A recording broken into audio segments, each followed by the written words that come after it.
শিবাহাটি গ্রামের আতঙ্কের নাম শিবু। সকাল নেই, সন্ধ্যা নেই, সবসময় মানুষের পিছনে লেগে থাকাই হচ্ছে শিবুর কাজ। ছোটবেলায় বাবা মাকে হারিয়ে একা একা বেড়ে ওঠা শিবু যেন গড়ে উঠেছে একজন অমানুষ হিসেবে। বাবা মা হারা শিবু ছোটবেলায় মানুষের মমতা, ভালোবাসা কিছুই পায়নি। তাই হয়তো মানুষকেই তার একমাত্র শত্রু ভেবে নিয়েছে সে। দিনে দুপুরে কাউকে ঠকানো, রাতে কারো ঘরে পাথর ছুঁড়ে আতঙ্ক তৈরি করা, ভূতের ভয় দেখানো, ছিনতাই করা, এসবই ছিল শিবুর একমাত্র কাজ। গ্রামের কিছু মানুষ তাকে ভূত বলেও ভয় পায়, কিন্তু আসলে সে রক্ত মাংসেরই একজন মানুষ। মানুষ বললে ভুল হবে, সে মূলত একজন খারাপ মানুষ। শিবু নিজের আনন্দ খুঁজে পায় মানুষের ভয় আর কান্নায়, আর সেই ভয় ছড়ানোর জন্যই আজ রাতেও সে দাঁড়িয়ে আছে কানাইয়ের টিনের ঘরের পিছনে। একের পর এক ঢিল ছুঁড়তে ছুঁড়তে আর হাসতে হাসতে সে যেন সকলকে মনে করিয়ে দিচ্ছে তার অস্তিত্ব।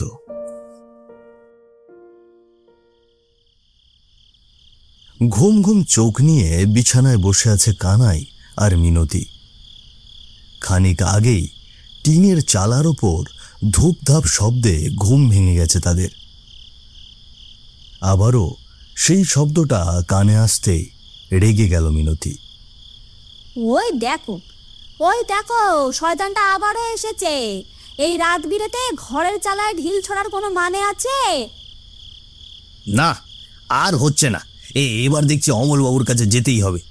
রোজ রোজ এমন অত্যাচার কি মানা যায়? রোজই তো বলো যাবে, আর কবে যাবে গো? সবগুলো চালা ফুটো হলে তবে যাবে। মিনতির কথায় কিছুটা বিরক্ত হলো কানাই। শিবু যদি ইচ্ছে করেই এমন শয়তানি করে, তবে কানাই সেখানে কি বা করবে? এই কথাটাই মিনতিকে কিছুতেই বোঝাতে পারছে না সে। গিন্নি, এইভাবে রেগে যাচ্ছ কেন বলো তো? ওই ছেলেকে কতভাবেই তো সোজা করবার চেষ্টা করলো, কেউই কোনোভাবে ওকে থামাতে পারছে? ওই গেল গেল চালাখানা বুঝি এবার একেবারেই গেল। বলি কি শিবু, এভাবে ঢিল না ছুড়ে পুরো চালাটাই খুলে নিয়ে জানা রে। রাত বিরেতে এমন করলে কেমন লাগে বলো তো? ইচ্ছে করছে এখনই গিয়ে শয়তানটাকে ঘা কতক বসিয়ে দিই। দাও না দাও, নিষেধ করলো কে? এই শয়তানটাকে উত্তম মধ্যম না দেওয়া পর্যন্ত কিছুতেই সোজা হবে না। একটু শান্ত হও গিন্নি, আমি সকাল হলেই অমলবাবুর কাছে যাব। এই একটা রাতে একটু কষ্ট করো। সত্যি বলছো? সত্যি যাবে তো? হ্যাঁ গো, দরকার পড়লে সকালে তোমাকে সঙ্গে নিয়ে যাব। মনে থাকে যেন। হ্যাঁ গো, হ্যাঁ, মনে থাকবে। এবার শুয়ে পড়ো দেখি। মিনতিকে কোনোভাবে শান্ত করে হাঁপ ছেড়ে বাজল যেন কানাই। মিনতিকে চুপ হতে দেখে সে নিজেও কিছুটা শান্ত হলো যেন।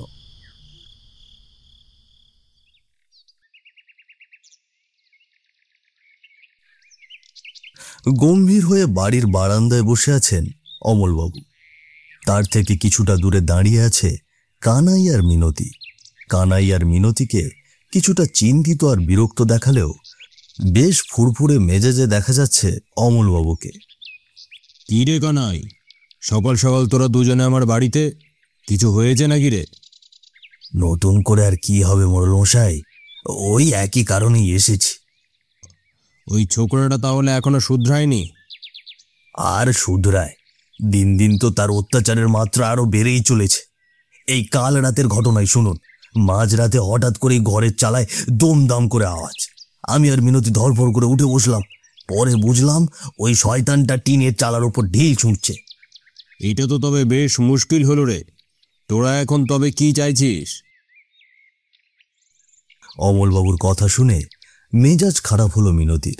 মোড়লের মুখের ওপর কিছু বলার উপায় নেই দেখে নিজেকে মোটামুটি শান্ত করে রাখার চেষ্টা করলো সে।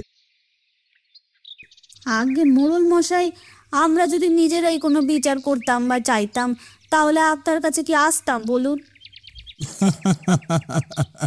বেশ ভালো বলেছো তুমি মেয়ে।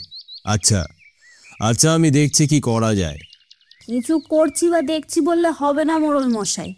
ওই শিবুর অত্যাচারে আমরা অতিষ্ঠ। আপনি দয়া করে এবার অন্তত শক্ত হাতে ওকে ধরুন। বেশ, আমি গোপালকে পাঠাচ্ছি ছোকরাটাকে ধরে আনতে। এরপর উত্তম মধ্যম ঘা গতক দেব, দেখি তাতে যদি কিছু হয়। তবে এইটাই করুন মোড়ল মশাই, কয়েক ঘা শরীরে পড়লে দেখবেন একবারে ঠিক আক্কেল হয়ে যাবে। ঠিক আছে, তোরা এখন যা, আমি বিষয়টা দেখছি। আগে মোড়ল মশাই। শিবুর বাড়ির উঠানে এসে অনেকক্ষণ ধরে দাঁড়িয়ে আছে গোপাল। শিবু বারান্দায় দাঁড়িয়ে থাকলেও গোপালের সাথে কোনো কথা বলছে না। খানিকক্ষণ নিজের সাথে নিজেই যেন কি ভেবে গোপালের দিকে তাকিয়ে হেসে উঠল শিবু। কি রে মোড়লের চামচা, তুই হঠাৎ আমার বাড়িতে, কিছু বলবি নাকি রে? বলবো বলেই তো এলাম, নয়তো কি আর তোর বাড়িতে আমি আসি রে? এলি কেন? তোর কি আমি আসতে বলেছি? আর যখন এলি তখন আবার তো ভাব দেখাচ্ছিস কেন?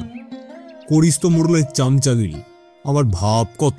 হ্যাঁ, বেশি ভাট বকিস না শিবু, মোড়ল তোকে ডেকে পাঠিয়েছেন, বিকেলবেলা চলে যাবি। আজ যেতে পারবো না। মোড়লকে গিয়ে বলিস শিবু যেদিন সময় পাবে সেই দিন আসবে। তুই কোন দেশের রাজা রে যে সময় পেলে তবে যাবি? আহ, এই যা তো, যা নিজের কাজে যা, এবার নিজের চামচিকিগিরি করবি, যা। শিবুর কথা শুনে চলে আসার জন্য গোপাল পা বাড়াতে যাবে, এমন সময় একটা প্রশ্ন জাগলো শিবুর মনে। গোপালের দিকে তাকিয়ে হেসে উঠল সে। এ চামচা শোন, একটু ভালো করে কথা বলতে পারিস না? না রে, পারি না। যাই হোক, মোড়ল কেন ডেকেছে জানিস কিছু? তোকে ডেকেছে অতিথি আপ্যায়ন করবে বলে। আসিস কিন্তু, বেশ ভালো ভালো খাবার বরাদ্দ আছে তোর জন্য। আমারও ভাট বকতে শুরু করলি। আরে ভাট না রে, আমি সত্যি বলছি। ঠিক আছে, যা। আরে যাবো তো অবশ্যই, তুইও সময় মতো চলে আসিস কিন্তু, কেমন? গোপালের কথা শুনে মুখে কিছু না বললেও মনে মনে ভীষণ ভয় পাচ্ছে শিবু। এত বছর ধরে এত অন্যায়, এত শয়তানি করেছে সে, একদিনও মোড়ল তো তাকে ডাকেনি। তবে আজ কেন? আর কোনো সঠিক উত্তরও সে খুঁজে পাচ্ছে না।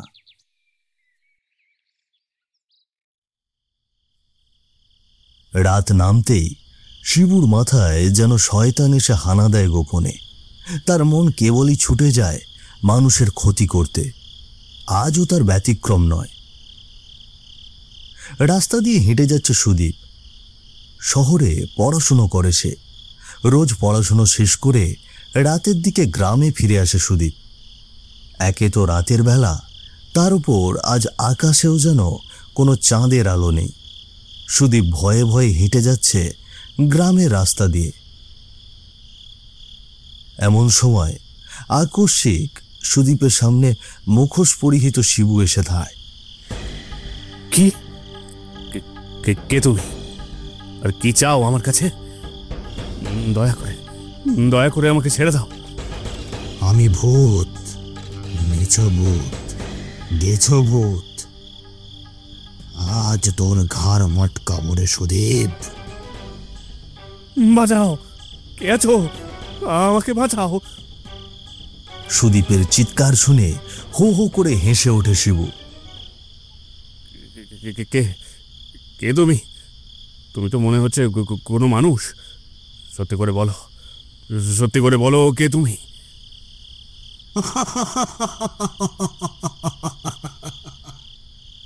আমি বললাম তো, আমি ভূত। আমি আজকে তোর ঘাড় মটকাবো। শিবুর হাসির শব্দ শুনেই সুদীপ বুঝে যায় এটা শিবু। এতে সুদীপ ভীষণ রেগে যায়।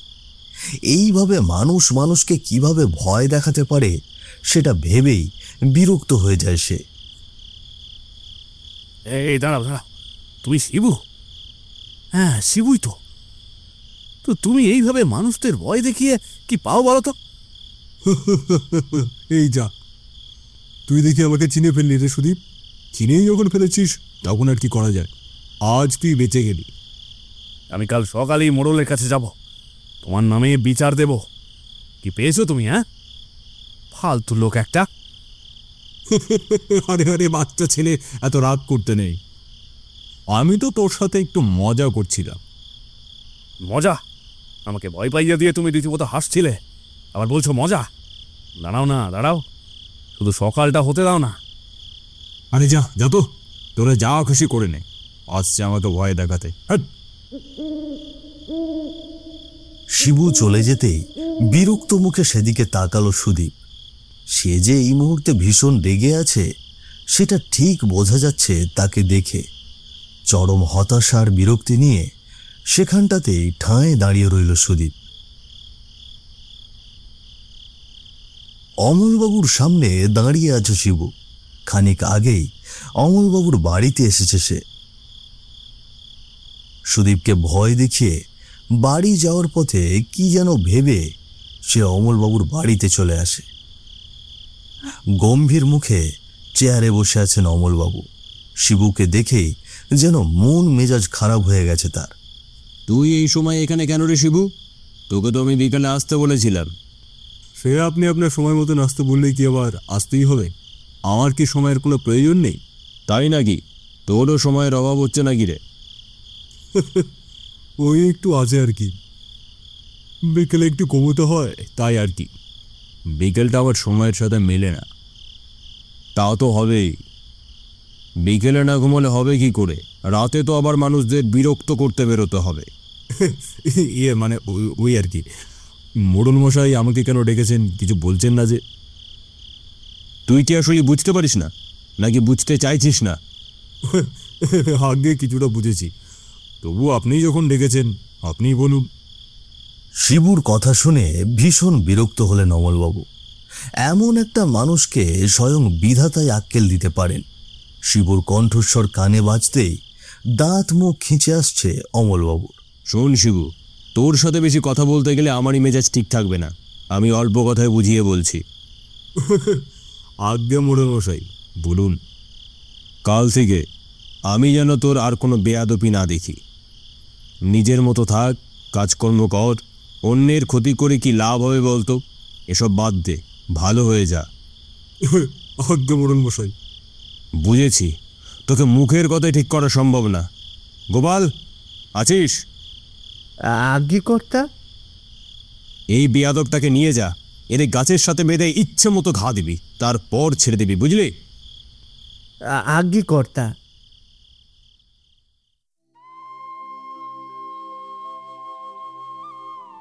সকালবেলা হঠাৎ করেই চারিদিকে খবর ছড়িয়ে পড়েছে শিবু আর বেঁচে নেই।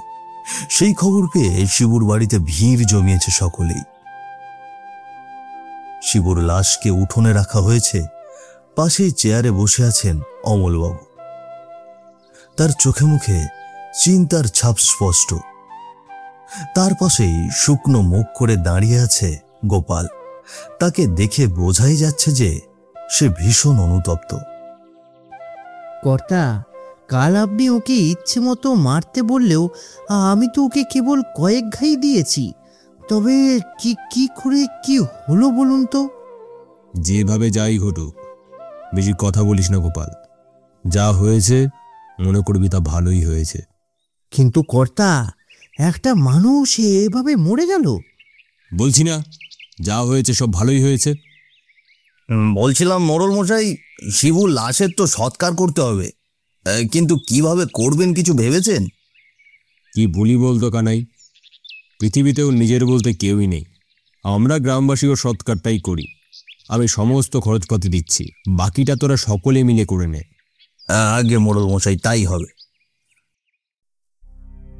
সন্ধ্যার ম্লান আলোয় গ্রামের রাস্তা জুড়ে এক অদ্ভুত শোকের শীতলতা নেমে এসেছে যেন। চারজনের কাঁধে শিবুর লাশ রাখা খাটিয়াটি ধীরে ধীরে এগিয়ে চলেছে শ্মশানের দিকে। পেছন পেছন আরো কয়েকজন হাঁটছে নীরবে। বাতাসে ভেসে আসছে করুণ স্বরে, বলহরি হরি বল, বলহরি হরি বল। গ্রামের প্রতিটি মানুষ যাকে দেখে ভয় করত, যে এক সময় আতঙ্কের নাম ছিল, আজ সেই শিবুই খাটে শুয়ে আছে নিথর দেহে। বলো হরি হরি বল, বলো হরি হরি বল।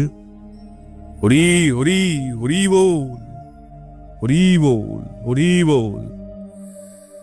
দেখলি সুদীপ, লোকজনকে অতিষ্ঠ করে তোলা মানুষটাও শেষমেশ এভাবে গেল পরপারে।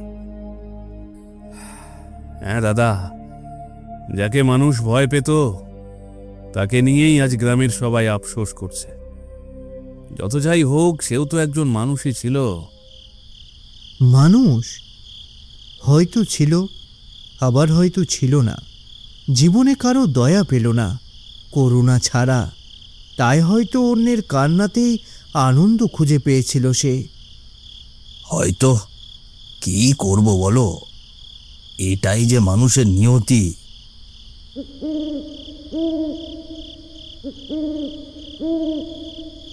শিবুর খাটিয়া এগিয়ে চলেছে শ্মশানের দিকে। তার পিছু পিছু হেঁটে চলেছে গ্রামের লোকেরা।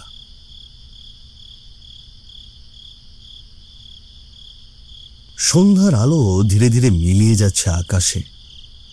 কবরস্থানের সামনে দিয়ে কানাই, সুদীপ ও গোপাল সহ কিছু গ্রামবাসী হেঁটে নিয়ে যাচ্ছে শিবুর লাশ। কবরস্থানের সামনে আসতেই কেমন চঞ্চল আর ভয়ঙ্কর হয়ে উঠল চারপাশের পরিবেশটা। সেই সাথে চারপাশ থেকে ভেসে আসতে লাগলো ভয়ঙ্কর হাসির শব্দ।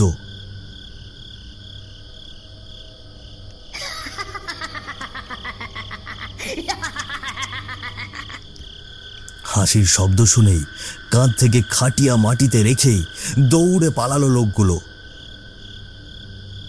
সেই সাথে পেছনে আসা লোকগুলো পালিয়ে গেল। শুধু কানাই, সুদীপ আর গোপাল ভয়ে কাঁপতে কাঁপতে দাঁড়িয়ে রইল সেখানেই। ওটা কি, ওটা কি, কেমন অদ্ভুত দেখতে! ওরে বাবা! দাদা, এটা কি আসলেই কোনো মেয়ে, নাকি মেয়ের আত্মা? দেখে তো মনে হচ্ছে কোনো মেয়ে মানুষের আত্মা। এটা নিশ্চয়ই শিবুর পুরনো কোনো পাপের ফল। ওর অত্যাচারের শিকারকে ও হয়তো আজ পর্যন্ত শান্তি পায়নি। দেখ, ওর শরীর থেকে কেমন রক্ত পড়ছে। কেরে শিবু, অবশেষে তুই এলি।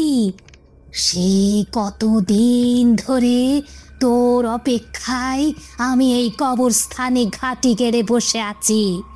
আসতে দেরি করলি কেন রে শিবু? কিন্তু কিন্তু তুমি কে, আর শিবুর সাথে তোমার সম্পর্ক কি? আমি আমি একটা অতৃপ্ত আত্মা রে শিবু।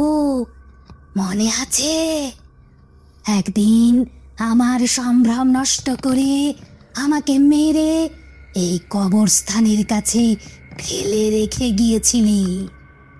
আমি কত করে বলেছিলাম, আমাকে মারিস না, আমাকে মারিস না শিবু, আমাকে ছেড়ে দে। কিন্তু আমার কোনো কথা শুনিস নি।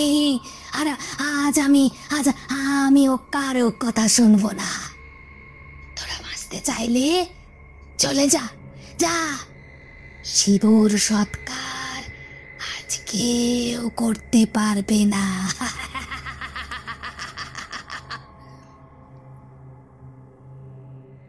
কবরস্থানের বাতাসে যেন ভৌতিক সুর ভেসে উঠল মুহূর্তের মধ্যেই।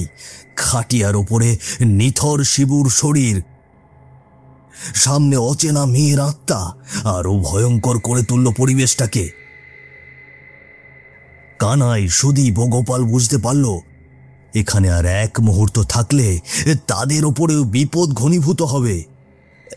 এখন তো সে মরেই গেছে, বেঁচে থাকতে কিছু করলে না যখন, তখন ওর লাশটা সৎকার করতে দাও।